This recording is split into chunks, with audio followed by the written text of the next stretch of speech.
This is how it began on this day back in 1987, 35 years ago. And this is how it ended on this day back in 1987, 35 years ago. And then it kept going. So, happy 35th, Rockman. Let's celebrate the occasion with another Street Fighter VI announcement or an update on the upcoming Battle Network collection that, yeah, it's going to be another lame duck anniversary, isn't it? Mind you, 5 years ago we got the announcement of a new Mega Man game, but 10 years ago, jack shit. But 10 years ago I celebrated the occasion by doing a little video thing on that original Rockman/Mega Man game, and let's do it again, albeit in a somewhat different form. 1999 saw Capcom release the Rockman Complete Works series for the Sony PlayStation. Essentially individual re-releases of the first 6 Rockman games that originally graced the Nintendo family computer, enhanced with additional features and gimmicks. The games were originally exclusive to Japanese audiences, though if you've played the Mega Man Anniversary Collection for the 6th generation consoles, you've played some form of the Complete Works since that collection was largely based on those PS1 conversions. And yes, I say conversions, not emulation, as these were ported from the ground up for the PS1 so they could add some new stuff in.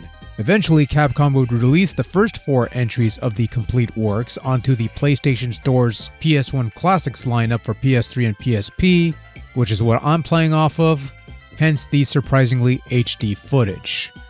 Also, a bit of a disclaimer, this is being done off the cuff. I'm throwing this together super last minute because I've got some other stuff going on at the moment, and, well, I figured why not. The Rockman deserves something of a celebration on his birthday.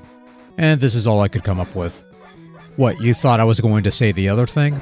The other thing that fell off a cliff ages ago? No, that could stay in the burning effigy below said cliff where it belongs. So for those who need a refresher, Rockman, aka Mega Man, is a fairly simple platform game that gives you the ability to tackle 6 initial stages in any order you wish, which was something of a novelty back in the day this was made. So you pick a stage, play through it, fight the robot master who inhabits the level, beat him, and gain his unique weapon. The game employs a rock-paper-scissors approach. Each robot master is weak to a specific weapon that can kill it in a few hits, so learning the cycle could be helpful. Once you've cleared the initial 6 stages, it's off to the lair of Dr. Wily where 4 more treacherous stages await. Just make sure to pick up this platform-making magnet beam before you go because you will need it. So if you've played Mega Man on NES or Rockman on Famicom specifically, since this is based on the original Japanese release, this is going to be old hat. Nothing has changed gameplay-wise, in its original format at least. Control's pretty tight, but Rockman does have odd traction that makes him unable to make precise movements most of the time.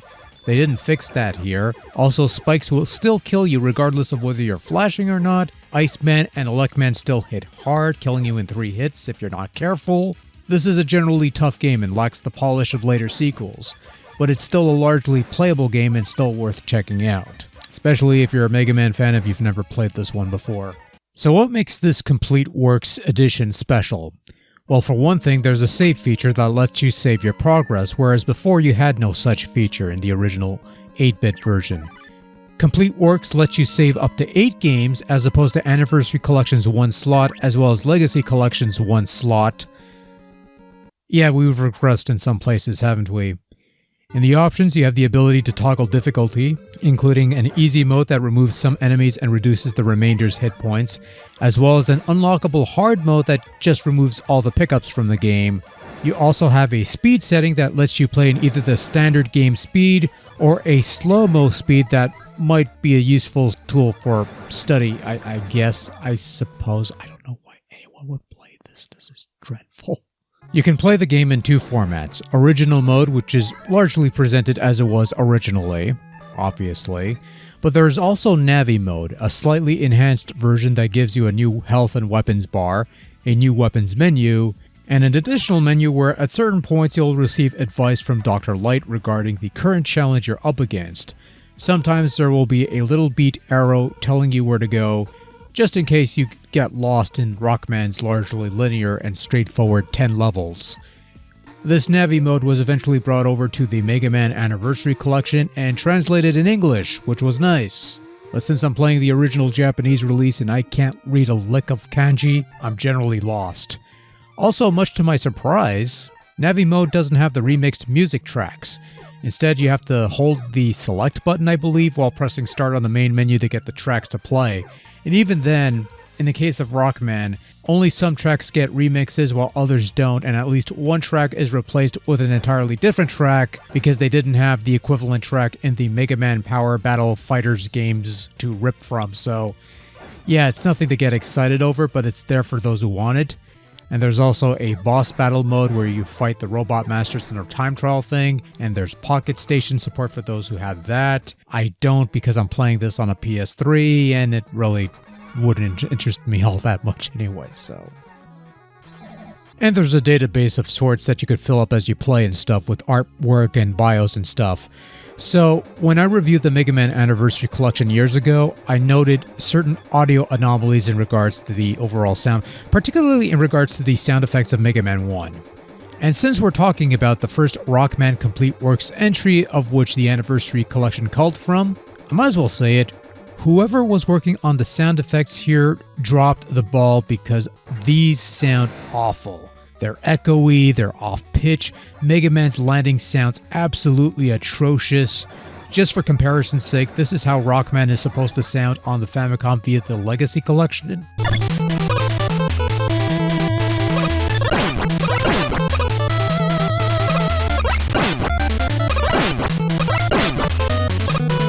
And here's the Complete Works edition.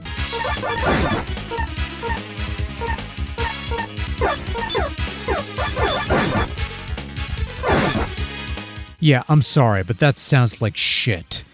Funny thing is that the later entries didn't have this problem, just this first game. And the Legacy Collection didn't have this problem either because they sound fine, so... seriously, what the fuck? Oh well, at least there's the ability to swap weapons with the triggers, and the gameplay is largely optimized, removing all the flicker and slowdown that plagued the Famicom version, but that's to be expected when running a decade-old at the time video game on then current video game tech. So I'm largely focusing on the first game, and the enhancements brought on by the Rockman Complete Works workover is enough to refresh said game. But this run doesn't get really good until Rockman 4, where they have fully remixed soundtracks, expanded mission modes more akin to the challenges of the later Legacy collections, and other bits and bobs you could do. The first three games were given the half-assed treatment, I feel. Only a handful of remixed tracks and not much else worthwhile. Still, just on the basis of porting the games, barring the shit sound effects in Rockman 1, the Rockman Complete Works do a fine job of recreating the games as they appeared and played on the Famicom, and added in some optional tweaks to enhance the games by a touch. Nowadays, there's plenty of ways to get your Mega Man fix, and the Rockman Complete Works is not one of the easier ones to get unless you have a PS3 laying around with funds to download the first 4 games at least off the PSN store while it's still up. And the Mega Man Anniversary Collection has the Navi mode included if that's all you really want. The only real selling points for the Complete Works are the extra bits here and there. That's where your mileage varies, I suppose, depending on the game. Still, as a conversion and a port, Complete Works gets the job done, and if you're into imports and you've got funds and stuff like that, this might be worth checking out if you want a little more than the typical emulated Mega Man fare. Yeah, that's all I got. Bye.